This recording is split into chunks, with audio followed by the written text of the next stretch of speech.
안녕하세요. 이렇다 210회 시작하도록 하겠습니다. 저는 마돈나입니다. 그리고 오늘 찬이쌤 나오셨어요. 안녕하세요, 찬이쌤입니다. 예, 그리고 오늘 아주 심각하고 핫한 이슈를 이야기해 주실 슈퍼바이저님 나오셨습니다. 네, 반갑습니다. 네. 우리 청취자분들 조금 놀라셨을 텐데요. 제가 슈퍼바이저님 하실 때 진행자가 아니거든요. 네, 제가 오늘 긴급 투입되었습니다. 네, 예. 네. 왜 그런지는 뭐 설명해 드려야 될까요? 아, 됩니다. 네. 여하튼 뭐 사정에 사회자님이 의해서 바쁘셔서. 네네 사회자님이 바쁘셔가지고 예 제가 오늘 긴급 투입돼서 나오게 되었습니다. 근데 가끔 이렇게 바꾸는 것도 좋을 것 같아요. 네. 너무 고정되어 있으니까 원래 이 마돈나가 기본소득 더 큰데. 그러게 네, 말이에요. 어떻게 배치하다 보니까 그 기본소득에서 좀 빠지게 돼서 예. 이제 막 좀 섞으면 좋을 것 같아요.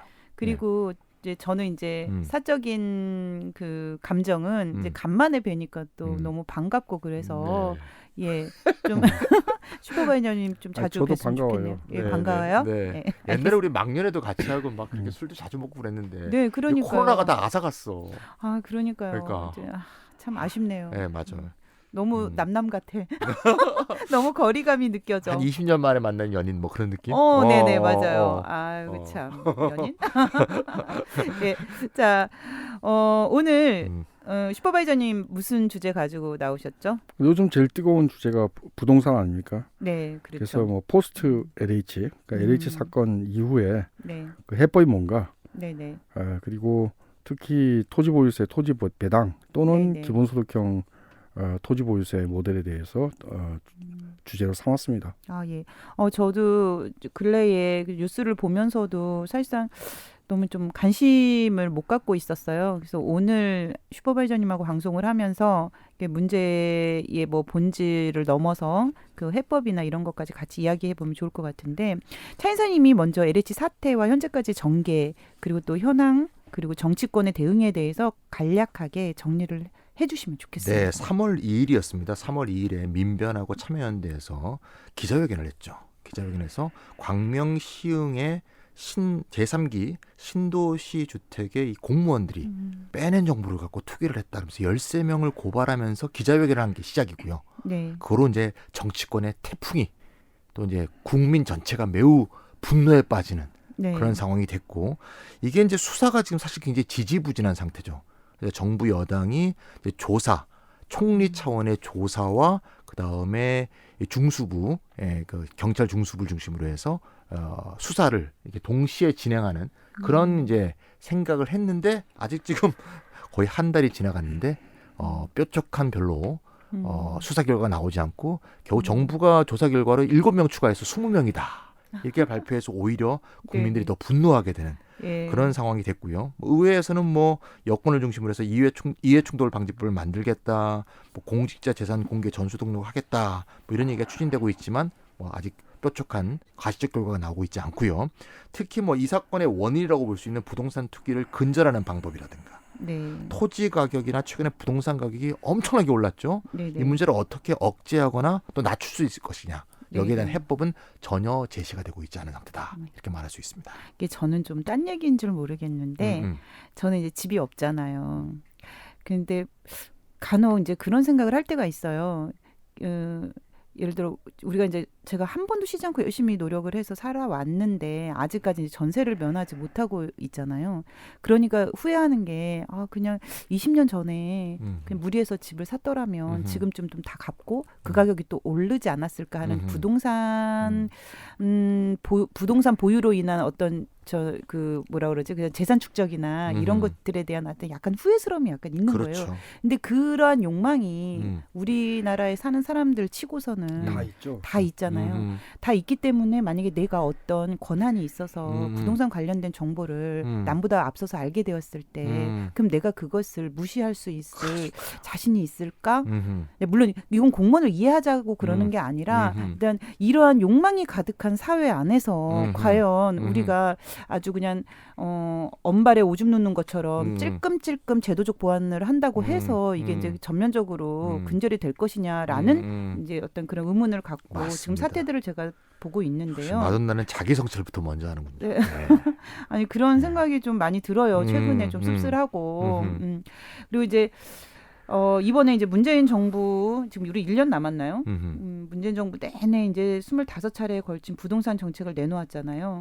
근데 결국 주택 가격 상승 못 막았고 네네. 오히려 더 올랐고 네. 제 친구도 그냥 엉겹결에 뭐 어디 들어갔는데 막 몇 억씩 올랐다고 자기도 어이가 없다. 어이가 없는 거죠. 네. 네. 이거 뭐 좋아할지 말아야 할지 모르겠다 이런 얘기를 하는데 또 급기야 서울시장 선거에서 여론조사 결과가 이제 불리해지면서 지금 여권이 사과 반성 모드를 취하고는 있어요. 근데 투기를 이제 원천 차단하려면 어떤 해법이 필요한지는 일단은 본격적으로 이제 살펴보기 전에 문재인 정부의 부동산 정책에 대해서 좀 보고요. 네. 그 다음에 그것에 대한 문제 혹은 해법 이런 것들을 살펴보면 좋을 것 같습니다. 네. 선생님 좀 정리 좀 아까 이제 해주세요. 25번이라고 했는데요. 네네. 25번째 부동산 정책이 바로 공급 확대 정책입니다. 그러니까 이제 24번째까지 딱 할 동안에 이제 특히 경제신문이라든가 이런 데서 시장 논리를 이제 기본적으로 따라가야 되는 거 아니냐. 공급과 수요 원리에서 볼 때 공급이 부족하면 가격이 오르는 게 당연한 게 아니냐. 이런 식의 비판이 막 쏟아지니까 결국 시장의 그런 어떤 아우성이라 그럴까? 네. 또는 경제신문의 아우성이랄까? 여기에 이제 굴복해서 결국 공급 확대 정책이 나왔습니다.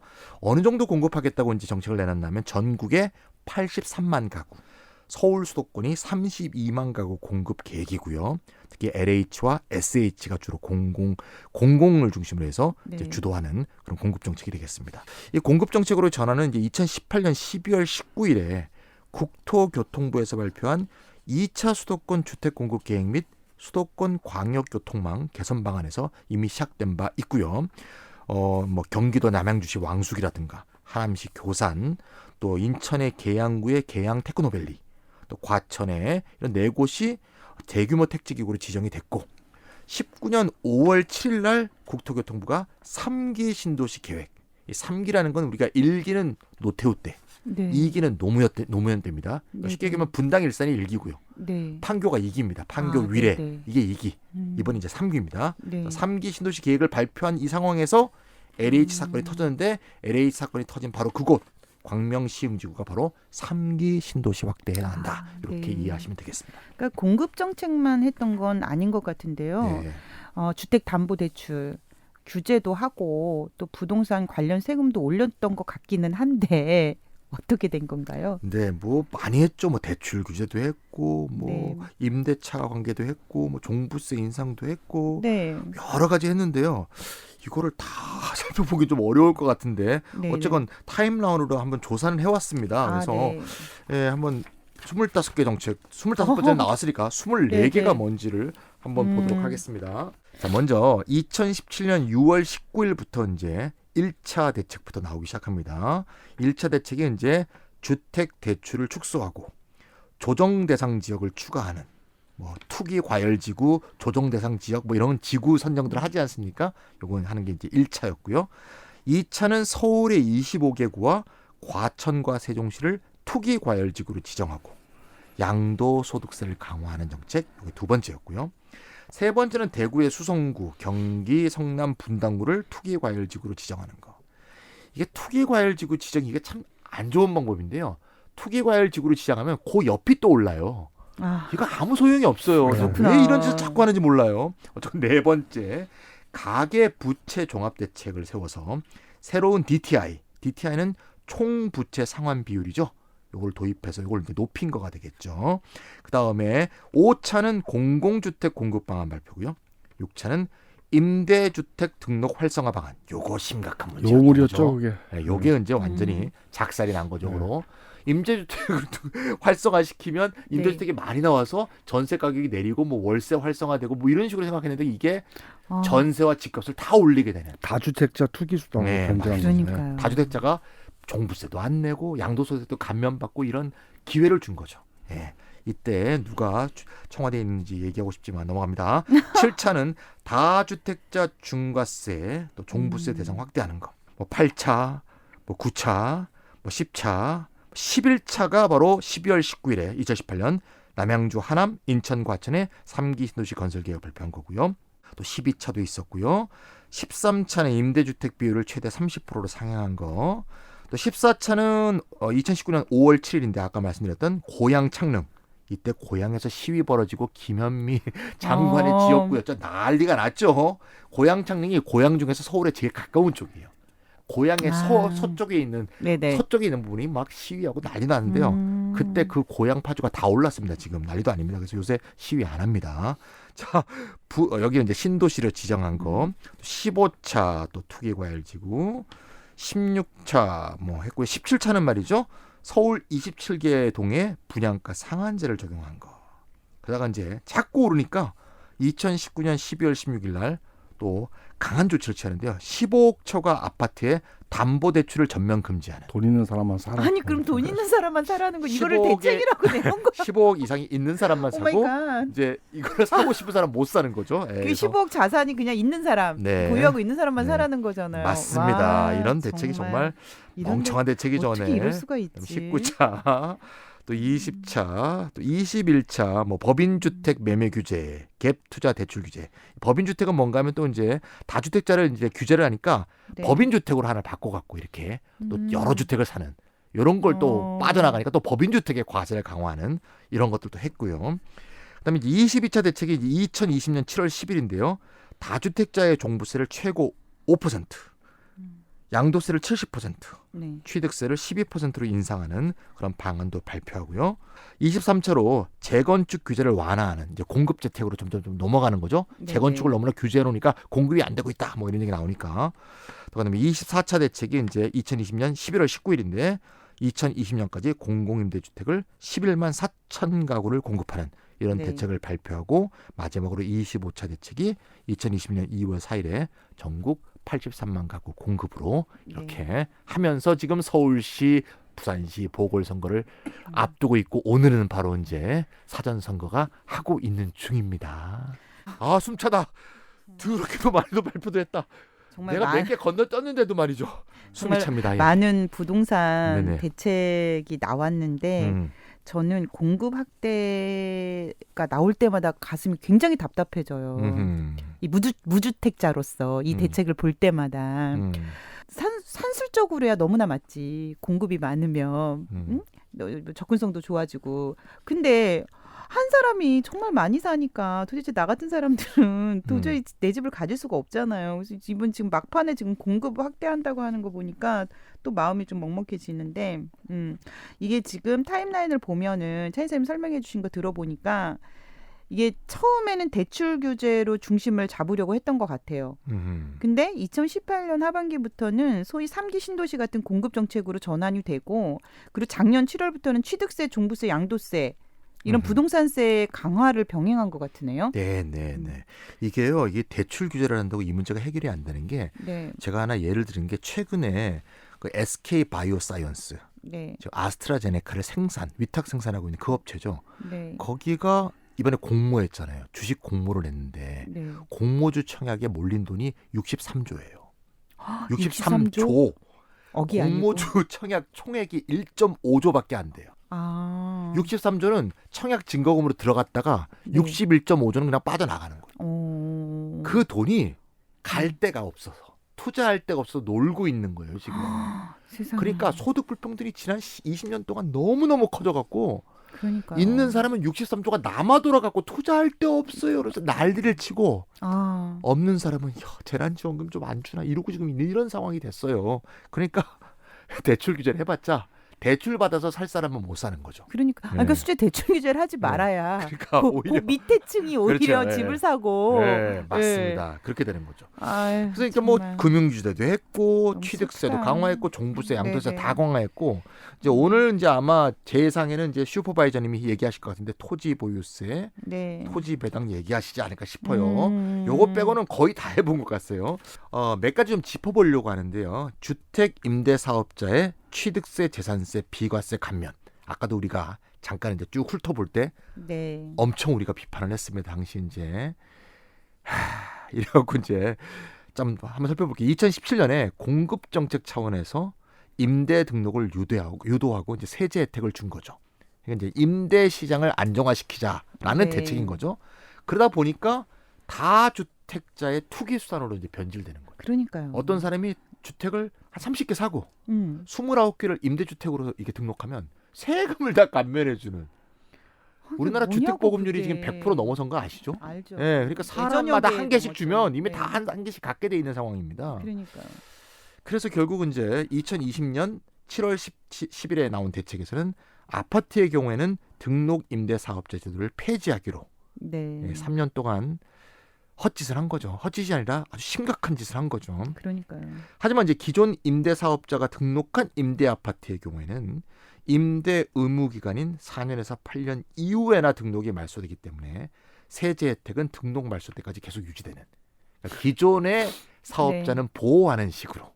아, 참 이게 법적으로 사실 뭐 소급이 안 된다는 뭐 얘기 많이 하지만 네. 참 우리의 국민적 감정으로서는 정말 열받는 얘기입니다. 저는 이럴 줄 모르고 했다기보다 이럴 줄 알고 이 제도를 도입한 거 아닌가 하는 혐의를. 그런 얘기도 있습니다. 예. 어쨌건 또 임대차 3법 이건 이제 얼마 안 된 얘기죠.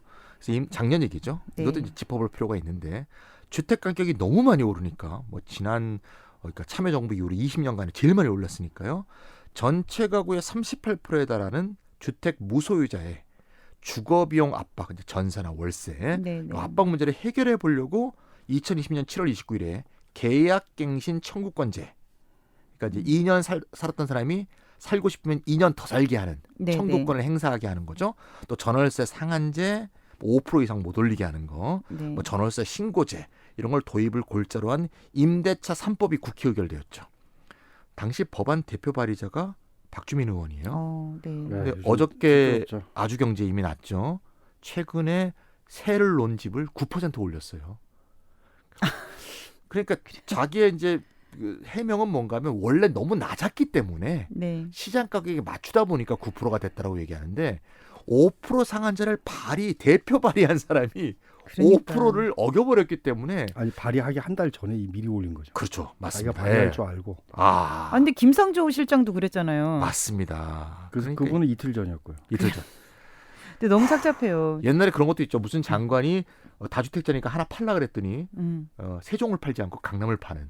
아니 강남을 팔지 않고 세종을 파는 그런 일도 있었죠. 그래서 강남을 팔라고 했더니 세종을 파는 뭐 그런 일도 있었고 정말 별일이 다 있었습니다. 예.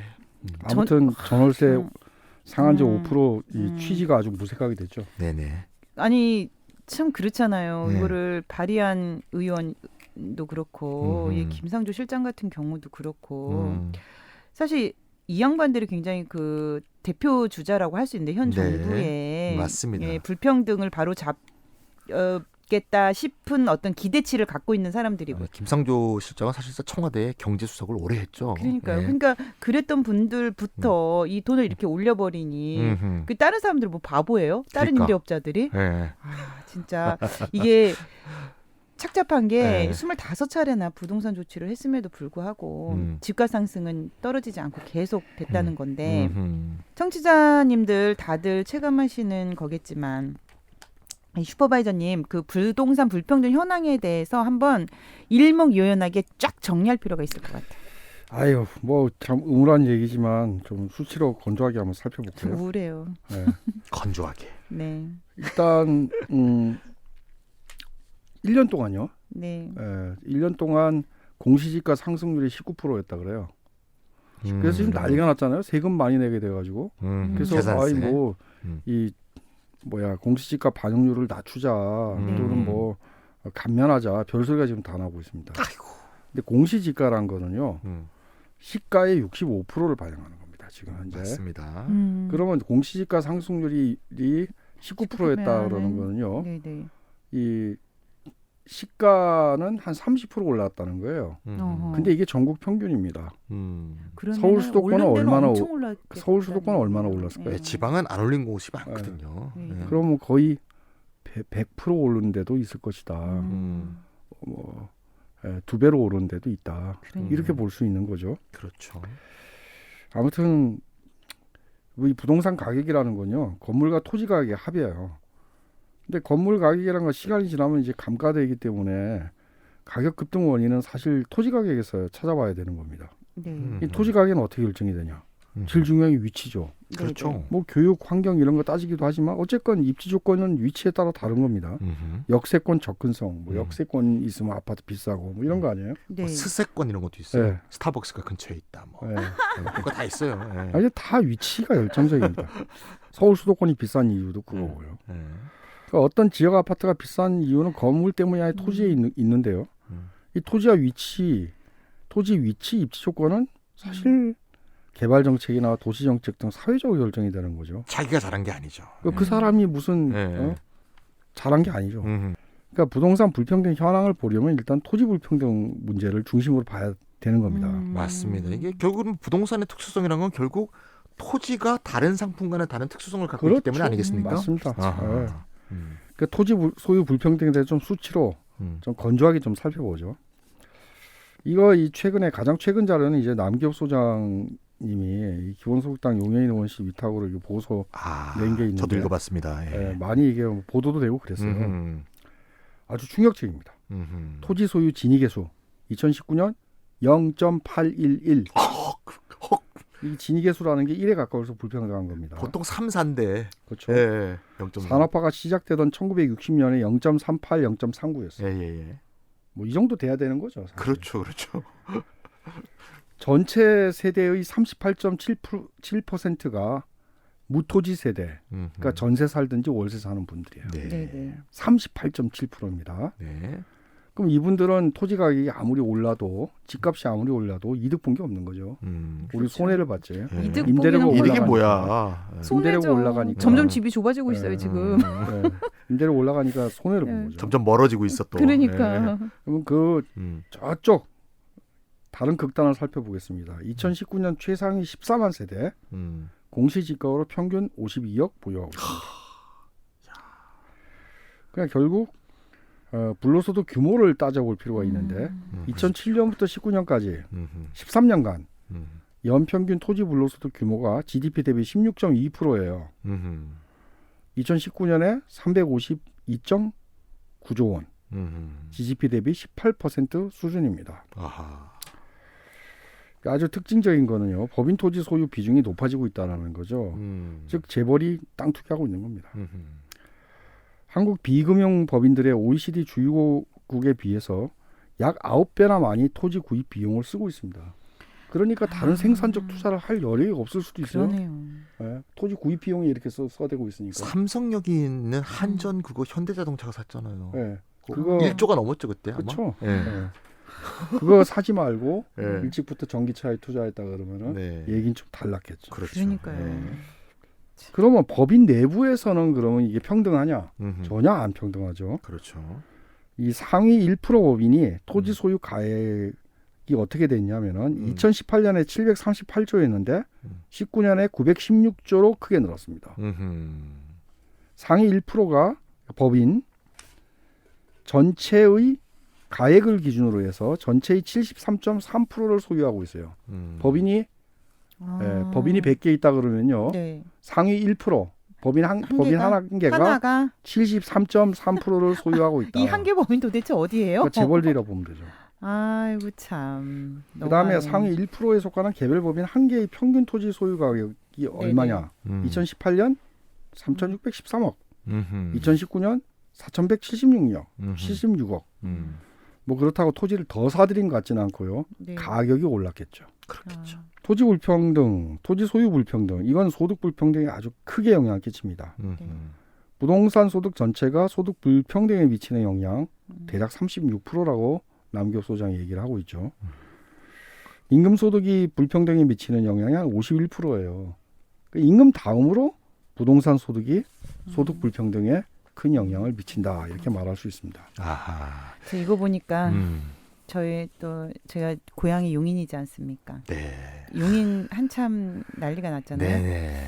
근데 개인 본인 소유의 땅이 아니라 그냥 종중 땅인데 그걸 가지고도 지금까지 한 번도 일하지 않고 그러니까 젊은 시절에 잠깐 한 번도 일하지 않고 지금 60이 다 될 때까지 먹고 사시는 땅 왔다 갔다 하면 중간에 한 번 망해도 소용없어. 그냥 땅이 또 다시 회복시켜줘. 그래서 종친회가 필요해. 아, 네, 그 생각 나네요, 진짜. 네. 어쩜 이렇게 노동하지 않고도 평생을 사실 수 있었을까 네. 생각해 보니 이게 참 이거네요. 불건강하다는 게 아까 네네. 그 쇼바이저님이 얘기해서 제가 잠깐 곁들였는데 그 현대자동차가 구매한 삼성역 근처에 그 1조에 산 한전 땅. 네. 제가 전문가들한테 들어보니까 그거야말로 현대자동차의 가장 훌륭한 선택이었을 것이다.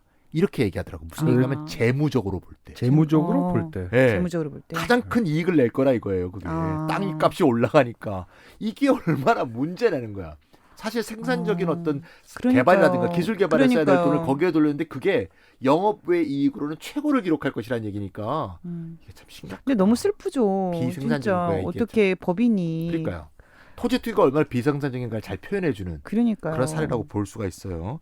그래서 이제 이 불평등 얘기를 우리가 지금 계속 하고 있는데 지금 좀 전에 아까 진익에서 0.811 네네. 놀랍습니다. 그 남기업 토지와 자유연구소의 네. 남기업 수장님이 이제 발표였는데 우리 잘 아는 피케티 지수란 거 있죠. 21세기 자본에서 이제 네. 세계적으로 유명하게 만들었던 거기에 피케티가 베타값이란 말을 계속하고 있습니다. 베타값이 엄청나게 아. 커진다. 아, 그게 그래서 뭐예요? 그게 뭔가 하면요.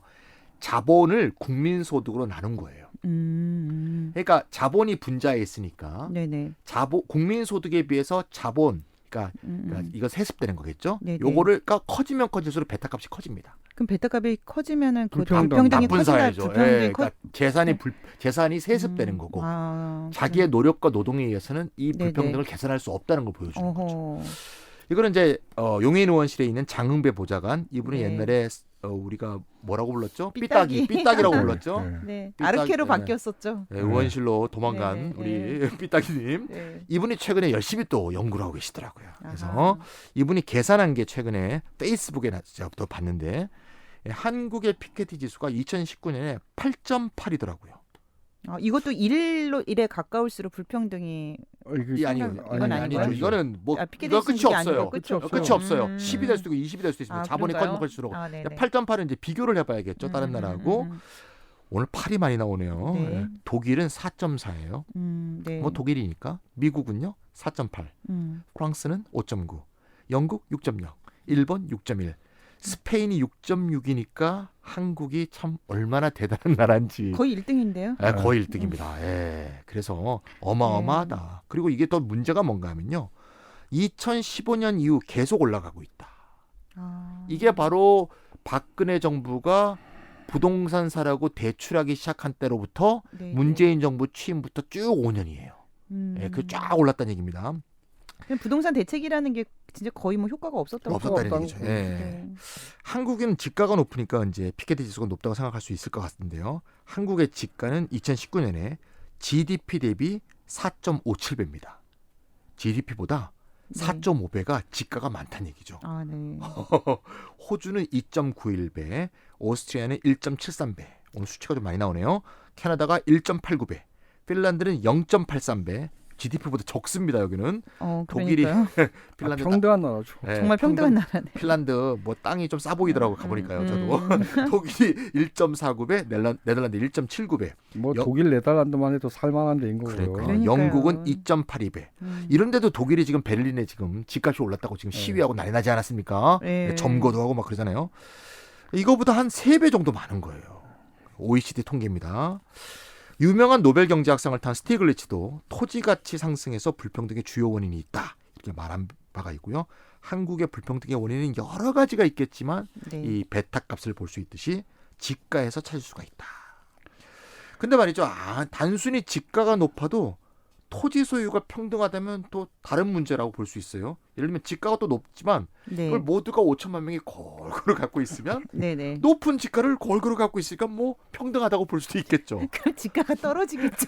평등하게 가지면. 그렇죠. 네. 근데 토지 소유가 불평등하면서 네. 지가도 올라가니까 이거는 개불평등한 거죠. 그러니까요. 네, 아까 그 토지 진위 개수가 2019년에 0.811이라고 했잖아요. 네. 이거를 이제 그 아까 남기업 수장님이 표로 그려온 게 있어요. 이거 제가 올려드릴게요. 표가 어떻게 되냐면요.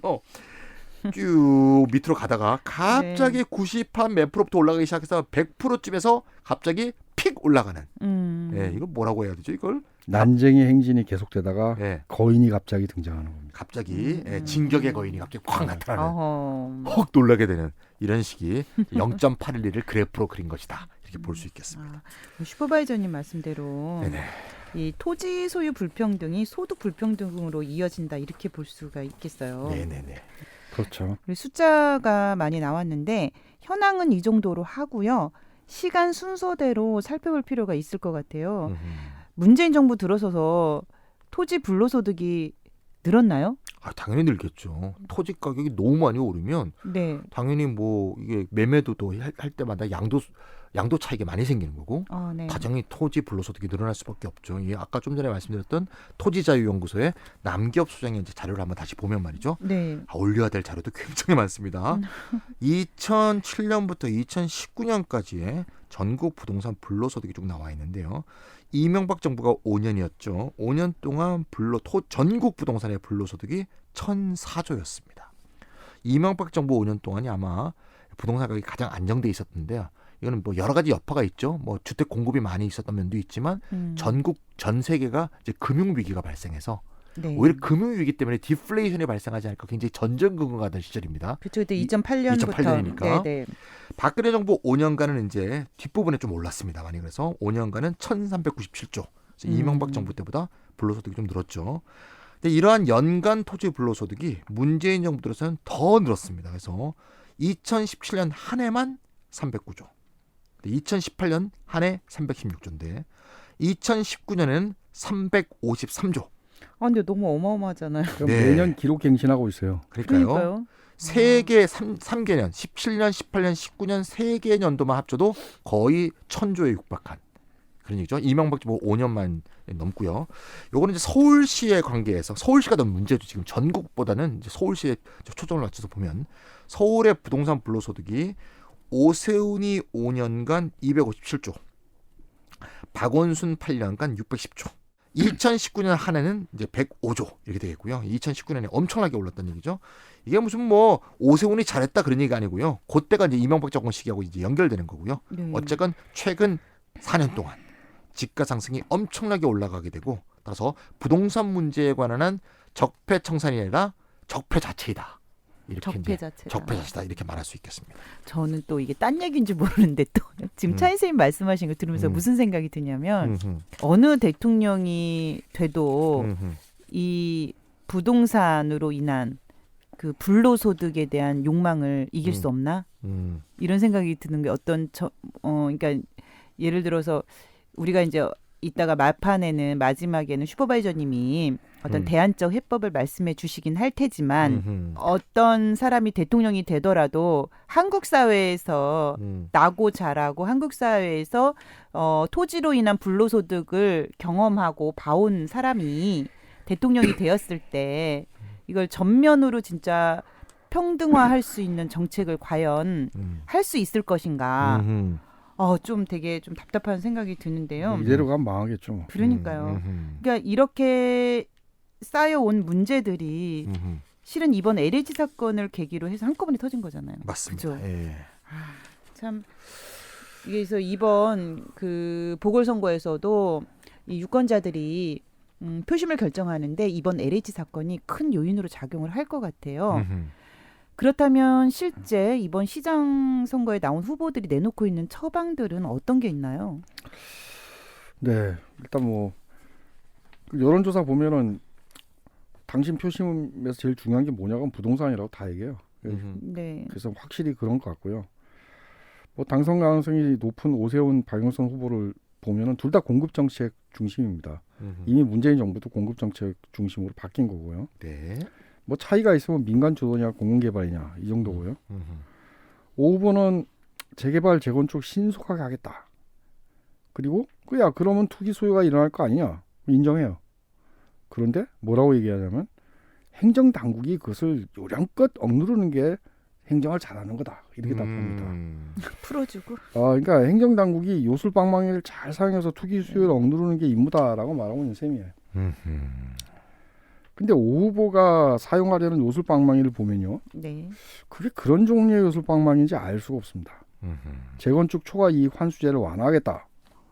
종합부동산 지방세 완화하겠다.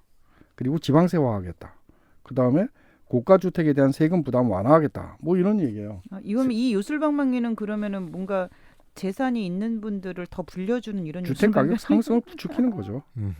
그게 결국은 자산 불평등과 지역 불평등까지 심화시키게 될 겁니다.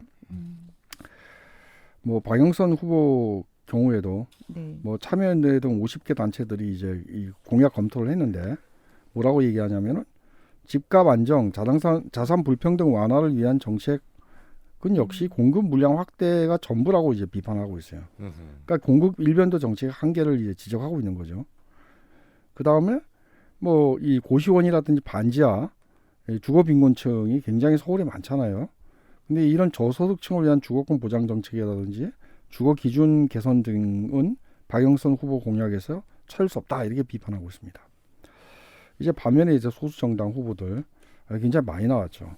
뭐 기본소득당 신지혜, 그 다음에 미래당 오태양, 그 다음에 뭐 진보당, 그 다음에 뭐 무소속 신지혜 후보까지 네.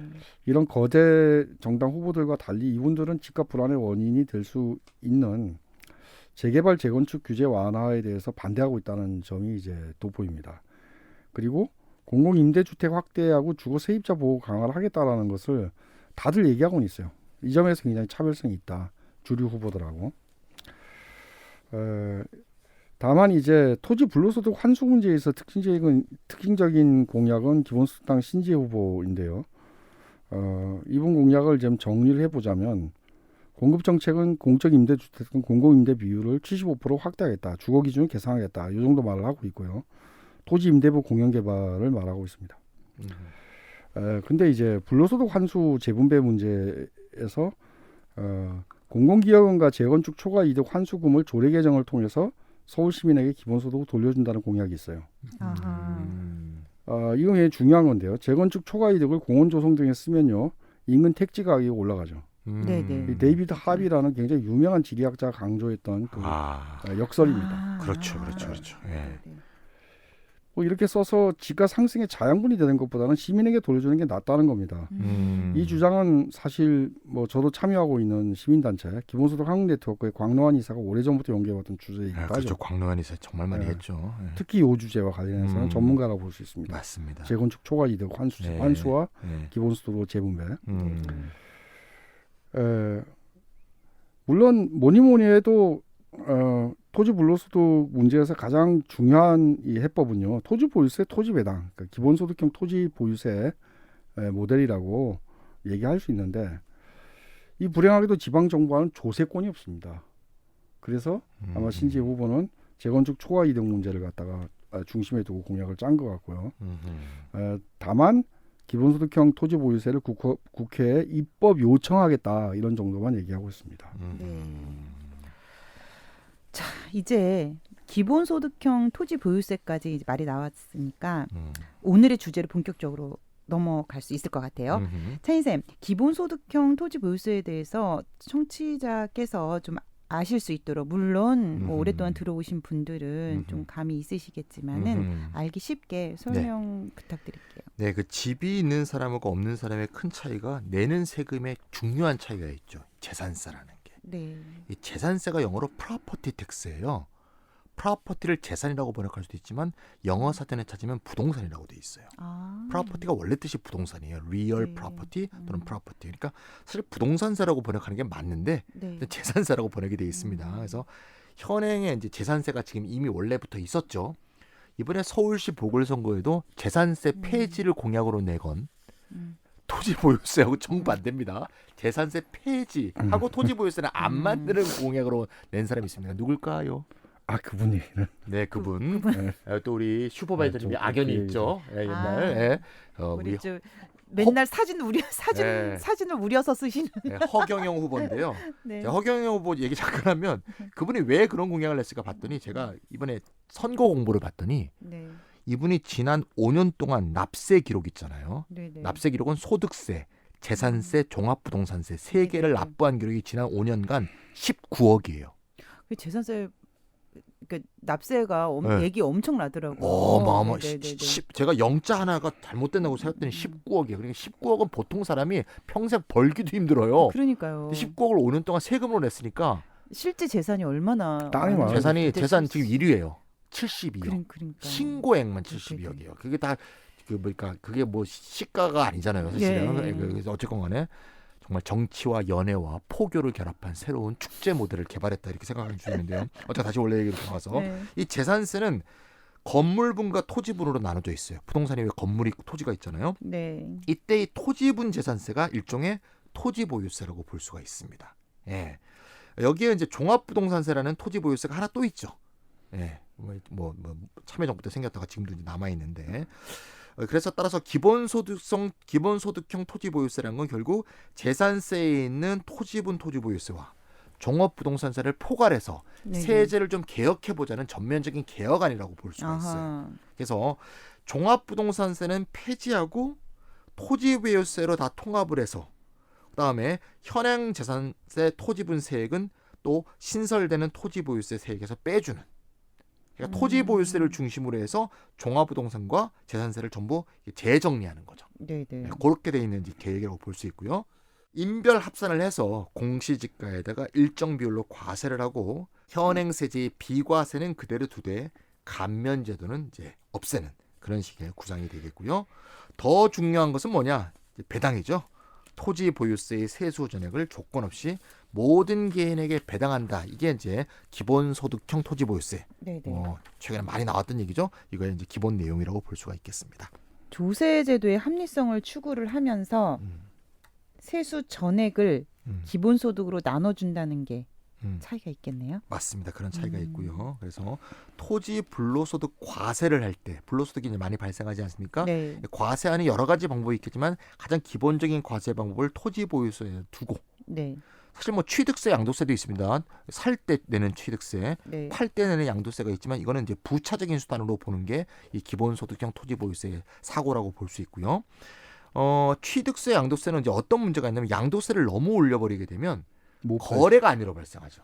그렇죠. 예, 거래 절벽이 생길 수가 있어요. 그래 이게 공급 계획보다 오히려 시장에 안 나오는 게 더 큰 이런 문제가 지금 사실 그런 경색이 좀 발생했었죠. 최근에. 또 토지를 비효율적으로 사용하는 소유자가 토지를 계속 보유하게 만들 우려가 있다. 양도소득세를 많이 부과하게 하면 안 파니까 계속 보유하게 되는 거죠. 그래서 토지 보유세를 부과하게 되면 팔게 유도할 수 있겠죠. 그렇죠. 근데 이제 양도세를 많이 부과하게 되면 오히려 계속 보유하려는 의사를 네네. 부추기게 되기 때문에 그런 의미에서 이제 비효율적인 보유를 계속 유지하게 하는 경향이 있다는 것이 이제 취득세, 양도세의 인상이 갖는 토지 보유세를 인상하지 않고 이런 문제라고 볼 수 있겠습니다. 그렇다면 이게 어떤 점에서 기본소득형 토지 보유세가 현재 부동산 불평등에 대한 해법이 될 수 있을지 궁금해지거든요. 그래서 슈퍼바이저님 청취자분들이 좀 알기 쉽게 이 부분들을 설명해 주시면 좋을 것 같아요. 네. 두 가지 효과를 일단 말씀드리면 좀 쉽게 납득하실 수 있을 것 같아요. 네. 첫째는 부동산 가격을 하락 안정화시켜야 된다는 거예요. 지금 너무 비싸잖아요. 그러니까 비싸요. 하락시켜야 된다. 두 번째는 이에 따라서 토지 불로소득이 축소되고 환수된 토지 불로소득을 기본소득으로 모두에게 되돌려 줄 수 있다라는 겁니다. 그리고 이제 하나 더 붙이자 그러면은 아까 38.7%가 네. 세대 중에서 네, 38.7%가 임대나 전세를 살고 있는 네, 분들인데 이분들은 토지 보유세를 안 내죠. 네. 그러니까 토지 소유자가 아닌 사람들, 집 없는 사람들도 토지 배당을 받게 되기 때문에 일종의 주거 복지 기능이 있다. 이렇게 말씀드릴 수 있을 것 같습니다. 그러면은 효과적인 측면에서 지가 하락을 유도한다는 점이 좀 궁금한데요. 예, 그 세금 낸다고 집값이 떨어지겠어 이렇게 생각하시는 분들이 있을 수 있는데요. 그러니까. 예, 저는 이게 조세의 자본화로 설명할 수 있다라고 생각합니다. 조세의 자본화. 예. 이게 예를 들어 볼게요. 어떤 부동산 시장 가격이 15억이에요. 그 중에서 토지 분이 10억입니다. 현재의 어떤 균형 가격이 이게 접근한 상태라고 일단 가정을 하고 토지 보유세 0.5%를 갖다가 연 0.5%를 과세를 한다. 그럼 세액이 500만 원이잖아요. 그러니까 10억 공시지가라고 보고요. 그럼 세액이 500만 원이 나옵니다. 내가 500만 원 세금을 내고 있어요. 그러니까 내가 500만 원 세금을 내고 있다는 거는 내가 500만 원의 이자를 내고 있는 것과 똑같다. 이렇게 생각할 수 있어요. 그렇죠. 그렇죠. 시중 이자율을 연 5%라고 가정을 하면요. 이것은 1억 원의 빚이 있는 것과 똑같아요. 그럼 원래 토지분이 10억이라고 제가 가정을 했잖아요. 1억 원의 빚의 이자를 계속 내고 있는 거죠. 네, 그렇죠. 근데 1억 원은 빚은 이게 마이너스 자산인 거잖아요. 그럼 빼야죠. 그러니까 100만 원의 세금은 1억 원으로 자본화할 수 있고 토지 가격은 1억 원 감소해서 9억 원이 되고 부동산 가격은 14억, 즉 1억 떨어지게 되는 거죠. 아, 그러네요. 네, 이거 전체로 얘기해 봅시다. 네.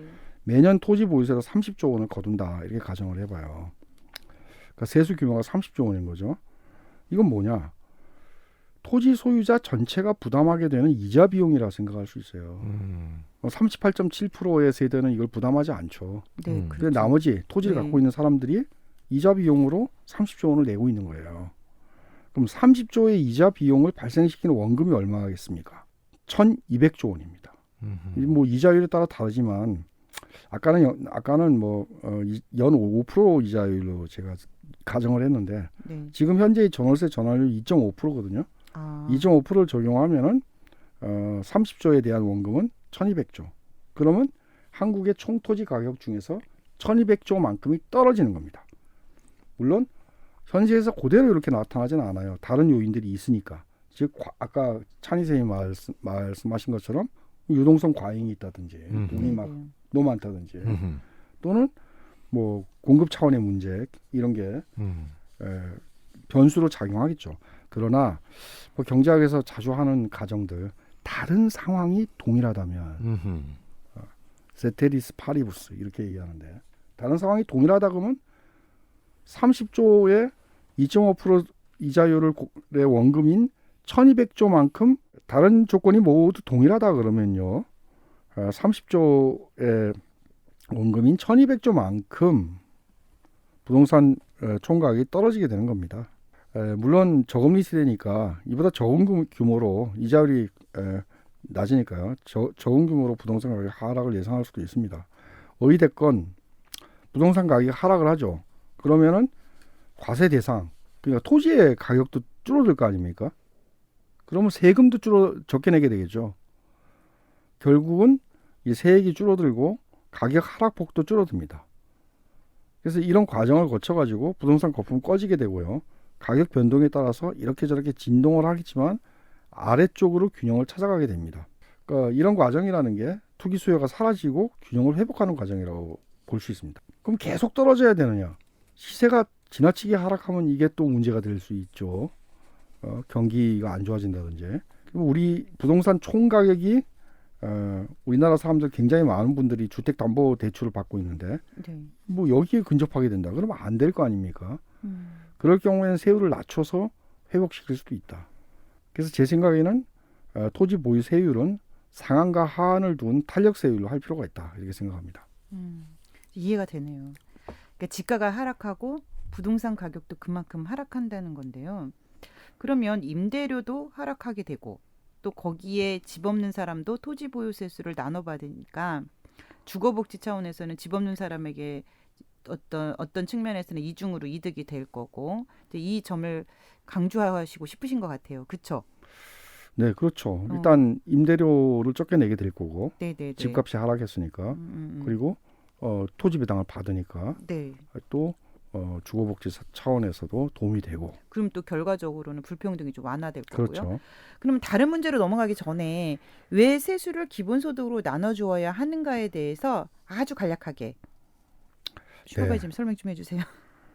일단 방금 전에 제가 말씀드린 거는 지가를 안정시켜야 된다라는 효과 측면에서만 효과의 측면에서 제가 설명드린 건데 이 정당성 측면에서 말씀을 드리자면 뭐 매우 간단한 얘기입니다. 건물은 사람이 지었죠. 그 집진 사람의 공로가 있는 거죠. 네. 토지는 원천적으로 사람이 만든 게 아닙니다. 있던 거지.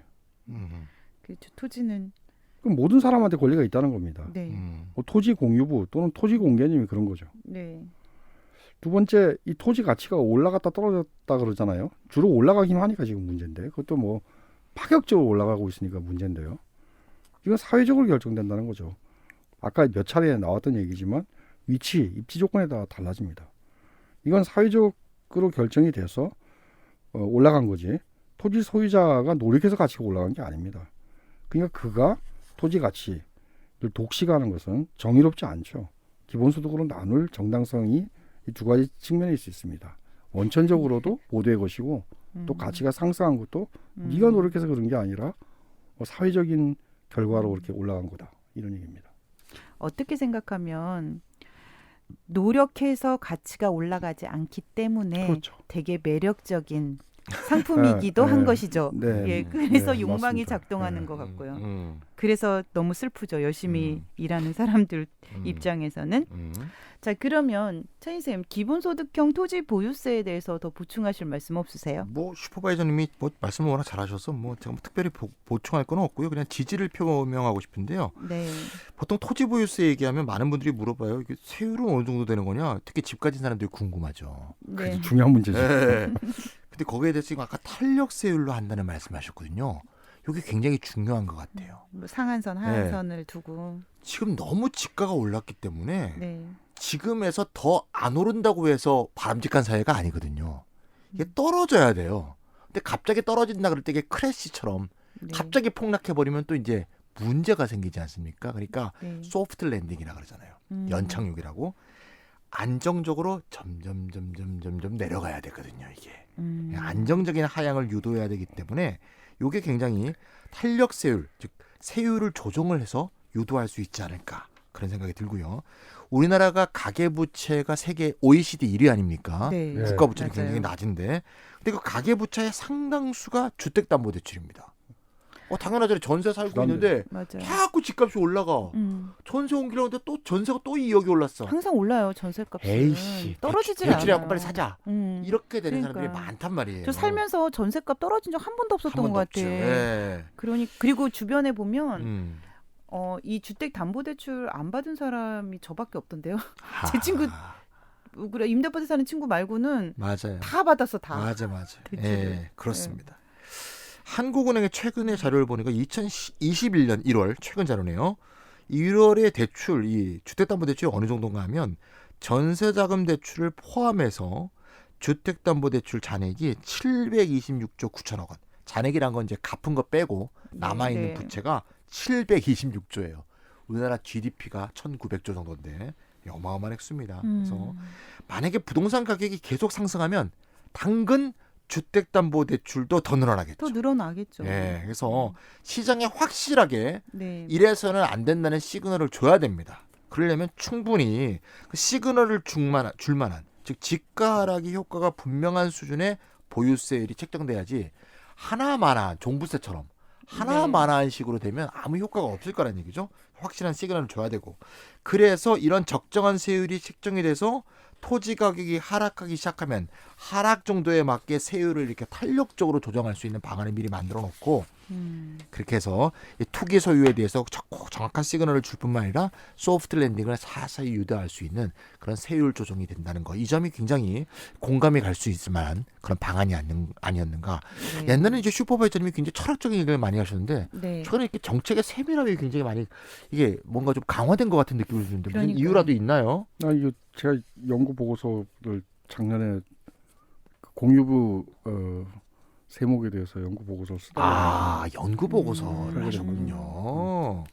참 그렇군요. 알겠습니다. 이유가 이제 설명이 되네요. 그 차인 선생님 말씀 들어보니까 이 토지 보유세 효과에 대해서는 잘 알 수 있을 것 같아요. 그런데 마지막으로 정말 짚고 넘어갈 문제가 공급 정책은 왜 투기만 낳고 효과가 없는가인가예요. 공급 정책, 우리는 주로 그 주택 정책, 주거 정책에 있어서는 계속해서 공급 정책을 지속적으로 써왔던 것 같은데 이것이 과연 효과가 있었는가? 저는 효과가 거의 없었다고 보거든요. 네네네. 그럼 보통 시장 논리에 따르면은 공급이 많아지면 가격이 떨어지는데 왜 주택은 그렇지 않냐는 거죠, 도대체가. 그러니까 이제 이게 이제 부동산의 성격, 상품의 성격하고도 네. 이제 관계가 될 건데, 근데 신도시 개발을 하는 건 이제 우리가 1차, 2차, 3차의 대도시, 대규모뿐이 아니고 뭐 조금조금하게도 많이 이루어졌잖아요. 네. 기본적으로 이제 공급 확대 정책인데, 이제 이거는 이제 우리가 처음에 경제 배울 때 나오는 수요 공급 원리죠. 그래서 공급이 증가하면 그래프상에서 네. 가격이 뭐 떨어진다. 네, 뭐 이런 네. 식의 이제 시장주의적인 아주 단순한 사고죠. 근데 잘 아시다시피 공급을 해봤자 이게 투기 수요가 안 줄어든단 말입니다. 네. 왜냐하면 다른 상품과 달리 일단 주택 공급에는 시차가 있잖아요. 우리 네. 배구에서 시간차 공격처럼 음. 오늘 주택 공급 계획을 발표했다고 해서 오늘 주택이 딱 공급되는 게 아니잖아요. 그러니까 오늘 그래프상에서 이 공급 곡선이 무슨 이동해서 가격이 떨어진다 이게 없거든요. 네. 몇 년 후에 공급되죠. 그럼 이 괴리 상태에서 이 시간적인 간격 사이에서 무슨 일이 벌어지느냐? 그게 이제 투기 효과가 발생하는 거죠. 그래서 공급 확대 정책이 발표되자마자 투기 효과가 먼저 생기는 거죠. 공급 효과는 안 생기고. 네네. 그래서 이런 지연 효과 때문에 가격 안정 효과보다는 예상 투기 수익이 먼저 발생해서 일어나고 그것만으로도 지가가 상승하고 대규모 토지 보상금이 이제 풀리면 투기 수요에 자금줄이 생겨서 또 거기다가 이제 신도시가 잘 가동되도록 교통 인프라 무슨 GTX 이런 게 싹 들어가지 않습니까? 네. 그럼 이제 지가가 확 올라가는 이런 게 있고요. 좀 더 근본적인 문제에서 본다 그러면 사실 서울과 수도권의 지가가 지난 몇 년 동안 크게 오른 거거든요. 그러니까요. 그렇죠. 이게 이제 모든 자원이나 사회적 자본이나 모든 문화적인 자본이나 이게 다 서울 수도권에만 집중돼 있는 이런 어떤 근본적인 우리나라의 대한민국이 갖고 있는 문제, 이 문제가 사실 그 근저에 다 깔려 있다. 농촌은 피폐하고 소멸하고 이런데 도시에만 모든 게 집중돼 있고 이런 것들이 그러니까요. 사실상 다 반영돼 있다라고 또 볼 수도 있겠죠. 그 점 굉장히 중요한 것 같은데요. 그러니까 서울 수도권 집값이 문제잖아요. 네, 맞아요. 이걸 이제 공급 정책 푼다는 건 서울 수도권에 집을 더 많이 줘서. 준다는 거잖아요. 더 많이 오라니. 공급한다는 거죠. 그러니까 저는 네. 너무 놀라운 게 전 강동구 살거든요. 네. 강동구에는 이제 하남 인근이고 그리고 고덕동이나 상일동 거기에 굉장히 그 대규모 주공 아파트 단지가 있었고 그게 재건축이 돼가지고 이제 다 이제 입주에 들어갔단 말이에요. 맞습니다. 그리고 하남도 굉장히 많은 가구 수가 많아졌잖아요. 많아졌죠. 그래서 강동 사람들이 되게 많이 빠져나갔단 말이에요. 맞습니다. 저는 정말 전셋값 떨어질 줄 알았어요. 강동 지역만큼은. 그렇죠. 왜냐면 강동의 인구들이 되게 많이 빠져나갔으니까. 하남에 굉장히 그린벨트 많이 풀었잖아요. 그러니까 하남으로 다 빠져나갔어요. 네. 하남에 그 예전에 카페에 있던 미사리 있잖아요. 저 깜짝 놀라서 얼마 전에 지하철 잘못 타가지고 하남까지 갔거든요. 네, 제 카페 없어요. 상점 벽해가 됐죠. 거기는요 네. 지금 분당 하나의 분당이 생긴 거예요. 신도시가. 최근에 안 가봐서. 네, 거기 그 흔적이 하나도 없어요. 다 아파트예요. 맞아요. 그 제가 거기서 너무 놀란 거죠. 거기 잘못 가가지고 거길 갔는데 그래서 저는 이게 너무 궁금하더라고요. 도대체 이렇게 많은 그 바로 인근에 그렇게 많은 아파트가 생겼고 강동 사람들 다 빠져나갔는데도 불구하고 왜 전셋값은 줄지 않는가?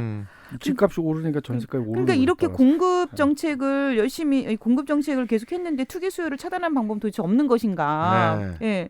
그래서 뭐 경기도에서 하려는 기본주택이라든지 뭐 공공임대 비율 확대라든지 뭐 토지 임대부 주택이라든지 뭐 이런 데서 여러 가지 대안적인 나오고 있죠. 유형으로 네. 공급하면은 투기 수요를 차단할 수 있지는 않은 것인가 하는 생각이 들거든요.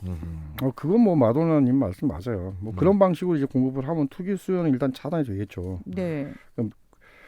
그런데 이제 저는 토지 임대부 공급이 이제 그 중에서 가장 강력한 거라고 생각하는데 토지 임대부 공급 뭔지 조금만 설명해주고 하시죠. 토지는 국가 갖고 있고 네네. 건물만 분양하든지 공공주택은 사실 토지 건물 다 국가 갖고 있는 거잖아요. 네, 그렇죠. 맞아요. 근데 네. 이제 건물만 분양하는 건데 싱가포르가 그런 식으로 돼 있습니다. 그러면은 좀 우리 같은 사람들도 그러니까 아예 저소득층 그러니까 뭐라지 제가 기초법 수급자는 아니니까 그 임대 아파트 들어가기 되게 어렵거든요. 그럼 이런 형식으로 가면은 이제 저 같은 저소득층들도 전세가 들어갈 수- 사라지겠죠. 예, 그러니까요. 전세 너무 좋겠다. 살 돈으로 토지 집을 임대부 주택에 들어갈 수 있게 그러니까요. 되겠죠. 토지 가격 상승이 반영이 안 되니까 네. 부동산 가격이 또 부동 문제가 될 수 좀 있겠죠. 저렴하겠죠. 예, 당연하죠. 예. 그런 건데, 음. 그러니까 이제 제가 이제 오늘 설명드린 기본소득형 토지 보유세의 정신이라는 것은 토지는 모두의 것이다잖아요. 그 토지 가치는 사회가 결정한다라는 거잖아요. 이 정신에서 보면 토지 임대부 그 주택과 똑같아요. 둘 다 토지 공유보 정신에 놓여 있는 정책입니다. 그런데 이 싱가포르 모델인데요. 싱가포르 경우에 토지의 90%, 한 95%까지 국가가 소유하고 있습니다. 시가 소유하고 있고 주택만 이 개인 소유로 되어 있는 거죠. 그리고 이 싱가포르가 독립할 때요. 도시 면적의 절반 가량, 50% 가량이 이미 국유지인 상태에서 시작했어요. 그러니까 이런 모델을 추구할 수 있었던 겁니다. 이 한국에 이제 이 모델을 실현하려고 그럴 때 좀 문제가 발생합니다. 토지 임대부 공급을 하려고 하려면은 생태적 관점에서 본다면 무작정 농지를 대지로 전환하여 주택을 지을 수도 없는 거 아니에요. 요번 그렇죠. 신도시는 전부 그런 거잖아요. 그렇죠. 농지를 갖다 더 수용해가지고 그래서 문제가 됐죠. 그런 거잖아요, 네. 다. 근데 그렇다 그러면은 기존 주택을 사들여서 토지 임대부 공공주택으로 공급하는 어유, 그걸 어떻게 건데 사요? 나 얼마 비싼데 지금. 돈 이게 엄청나. 치솟은 시가 때문에 어마어마한 재정이 그러니까요. 들어가요. 그럼요. 땅을 다 사는 시작도 못할 거. 예. 그렇죠. 토지 임대부 이 주택 하기엔 좀 또는 뭐 늦었군요. 기본 우리가. 주택을 하기 위해서라도요. 음. 지가 하락을 유도할 필요가 있다. 일단 그러니까 단계별로. 그렇죠. 그러니까 음. 예상 투기 수요를 차단하고 집 없는 87.7%를 위한 주거복지를 위해서 공급 정책을 전면 수정할 필요는 분명히 있다. 저는 이렇게 생각합니다. 네네. 그런데 그러려면 토지 임대부 주택을 좀 대량 공급하려면 지가 안정을 시켜야 되고요. 땅값 떨어져야 되는 거예요. 땅값 떨어뜨리려 그러면 네네. 토지 보유세 도입이 반드시 필요하다. 이게 스텝 바이 스텝이네요. 토지 둘이- 보유세를 도입해가지고 지가를 집가를 떨어뜨려서 그런 다음에 안정화시킨 하시는 거죠. 다음에 그 다음에 이제 토지 임대부 주택을 이게 먼저라는 거죠. 아하, 이게 네네. 먼저고 이제 알 것 또는 같아요. 둘 다 같이 할 수도 있는데 이게 기본이다. 그러니까 토지 보유세, 음. 토지 배당법 이게 국회에서 빨리 입법되고 통과됐으면 좋겠어요. 뭐 일단 용해인 의원이 법안 발의하려고 뭐 공발 요청을 하고 있는 걸로 알고 있고요. 네네. 더불어민주당 의원 중 한 분도 법안 마련을 하고 뭐 한 분, 전또 공청회 같은 걸 10명 이상이 해야지 네. 발의가 되죠. 네네. 공발될 거라고 봅니다. 발의는 네, 됐겠죠. 기본소득 포럼이라는 게 있으니까요. 네. 그렇게. 어쨌건 모쪼록 국회가 좀 전향적으로 이게 발의된다고 통과되는 게 아니잖아요. 맞습니다. 그렇죠. 그래서 이게 보니까 국회가 좀 발의에는 10명이면 의원들이 돼요. 예, 10명이면 좋은 되는데. 그러니까 좋은 법안에 발의는 다 사인을 합니다. 음. 이게 통과가 안 돼서 그렇지. 국회가 좀 예. 전향적 논의를 해서 네네. 이 정말 이 부동산 문제에 대해서 네네. 좀 획기적으로 한 획을 걷는 한 해였으면 싶습니다. 근데 저는 너무 그게 쉽지 않아 보여요. 쉽지 않아 보이. 박주민 의원을 보세요. 국회의원의 다주택자가 또 얼마나 많아. 아니 그렇기도 하고 세상에 저는 이 서민의 조금 대표 주자격인 혹은 좀 상징적인 박주민 의원이 그게 할 것이라고 그러니까 이 사람이 뭐 서민으로 살고 있다 이런 차원보다는 서민의 심정을 누구보다 잘할 것이라는 기대를 가지고 있는 박주민 의원조차 세입자에게 그렇게 올렸는데요. 전세값을 올렸는데 도대체 어느 국회에 어떤 의원이 이런 거를 적극적으로 전향적인 모색을 할 것인가. 이게 지금 용해인 의원 한 분 이렇게 올려가지고 과연 이게 될 것인가 막 진짜 너무 고민이 많습니다. 진짜. 그러니까요. 네. 토지 보유세를 적절한 수준 아까 올려야 되는데 적절한 수준은 시장의 시그널을 받아서 하락을 유도할 만한 정도의 비율이 돼야 되는데 과연 그거에 대해서 국회의원들이 과반 이상이 찬성을 할지. 그러니까 이거는 사회적 압력을 만들어야죠. 저는 되게 네. 슬픈 게 뭐냐면 왜 제가 이제 몇 년 전까지만 해도 나는 불로소득으로 살지 않았다는 어떤 그 나름의 나름의 어떤 자부심이 있었고 빚이 없는 것이 중요하다. 빚 지고 살지 않았다라는 그런 것도 있었어요. 근데 최근 이제 몇 년 사이에 제가 마음이 나약해져서인지 어쩐지 모르겠지만 네. 지금 이 50주를 딱 되면서 이제 주변에 나의 그 50대의 친구들을 이렇게 보게 되잖아요. 40대 때는 정말 생각 못했어요. 근데 딱 50이 되는 순간에 제 친구들을 보면서 안정화된 삶, 적어도 집은 한 채, 또 제 친구 한 명은 또 건물주가 되었더라고요. 그 사이에. 그래가지고 그걸 옆에서 보면서 왠지 저도 모르게 내가 잘못 살았나? 이제 이런 생각이 드는데 이 사회가 너무 슬프다는 거죠. 그러니까 제가 사기치지 않았고 불로소득 없었고 살아온 것을 자부심으로 갖고 살아야 되는데 빚도 없이 살았는데. 빚도 없이 살았는데 네. 일도 멈추지 않고 살았는데 왜 내가 이 나이 돼가지고 그것에 대해 내가 잘못 생각했나?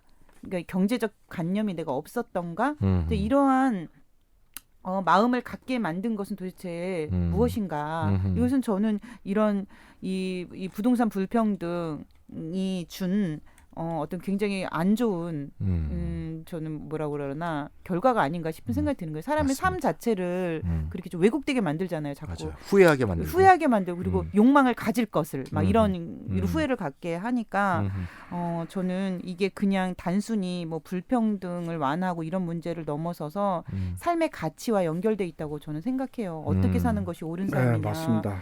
이렇게까지 이어지는 것이기 때문에 저는 사회 정의가 곧 어떤 인간의 어떤 가치적 정의까지 이어지는 것이어서 이건 되게 중요한 문제라고 생각이 듭니다.